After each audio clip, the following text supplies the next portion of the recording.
আমি এখন আছি লালন শাহের মাজারে। এটা হলো পারমাণবিক বিদ্যুৎ কেন্দ্র।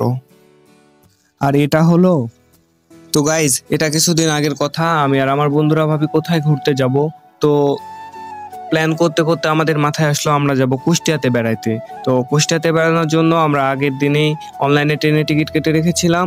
পরের দিন সকাল 5:40 আমরা বাসা থেকে ট্রেনের জন্য রাজশাহী রেল স্টেশনে পৌঁছাতে যাই। তো পৌঁছানোর ভেতরেই দেখা যায় রাস্তার আশেপাশে অপরূপ দৃশ্য, সকালে ঠান্ডা বাতাস সহ আমরা আমার বন্ধুরা রওনা দিয়ে দিই। এই ট্যুরটা হয় আমাদের মাত্র হাতে একদিন এবং কিছুটা কম বাজেটের ভেতরে। তো যাওয়ার পথে আমি আর আমার বন্ধুরা গল্প করছিলাম এবং বাকি প্ল্যানগুলো সাজিয়ে নিচ্ছিলাম।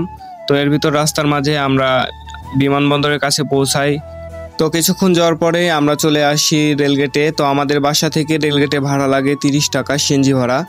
তো রেলগেটে আসার পরে আমরা ভাড়া প্রদান করে এ পাশ দিয়ে 100 মিটার মতো হাঁটি এবং আমাদের রেলগেটে চলে আসি। রেল স্টেশনে আমরা পৌঁছাই, এই সিঁড়ি দিয়ে উঠি। সিঁড়ি দিয়ে পৌঁছানোর পরে আমরা আমাদের কাঙ্ক্ষিত রেল স্টেশন রাজশাহী রেল স্টেশনে চলে আসি।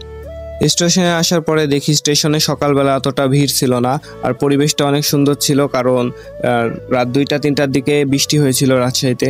আমরা প্ল্যাটফর্মে এসে আমাদের মধুমতি এক্সপ্রেসে ট্রেনটি খুঁজে নিই এবং আমাদের সিট খুঁজে, ভিতরে গরম হয়, আমরা বাহিরে আমার বন্ধুরা বসে আছে, এটা আমার দুজন বন্ধু।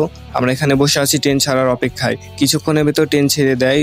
ট্রেন আমাদের ছাড়ে হলো 6:40 রাজশাহী থেকে কুষ্টিয়ার দিকে।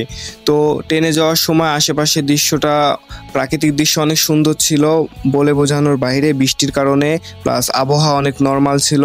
আমরা আব্দুলপুর জংশন দিয়ে পাশ দিয়ে চলে যাই। ট্রেনে যাওয়ার সময় প্রাকৃতিক পরিবেশের পাশাপাশি আমরা অনেকগুলো স্টেশন, সাথে অনেকগুলো মানুষকে পিছনে ফেলে সামনের দিকে এগোতে থাকি। তো অনেক সকালে আমাদের বাসা থেকে বের হওয়ার জন্য আমরা সকালে নাস্তা করে আসতে পারি নাই। আমাদের প্ল্যান ছিল ঈশ্বরদী এসে খাবো। তো আমাদের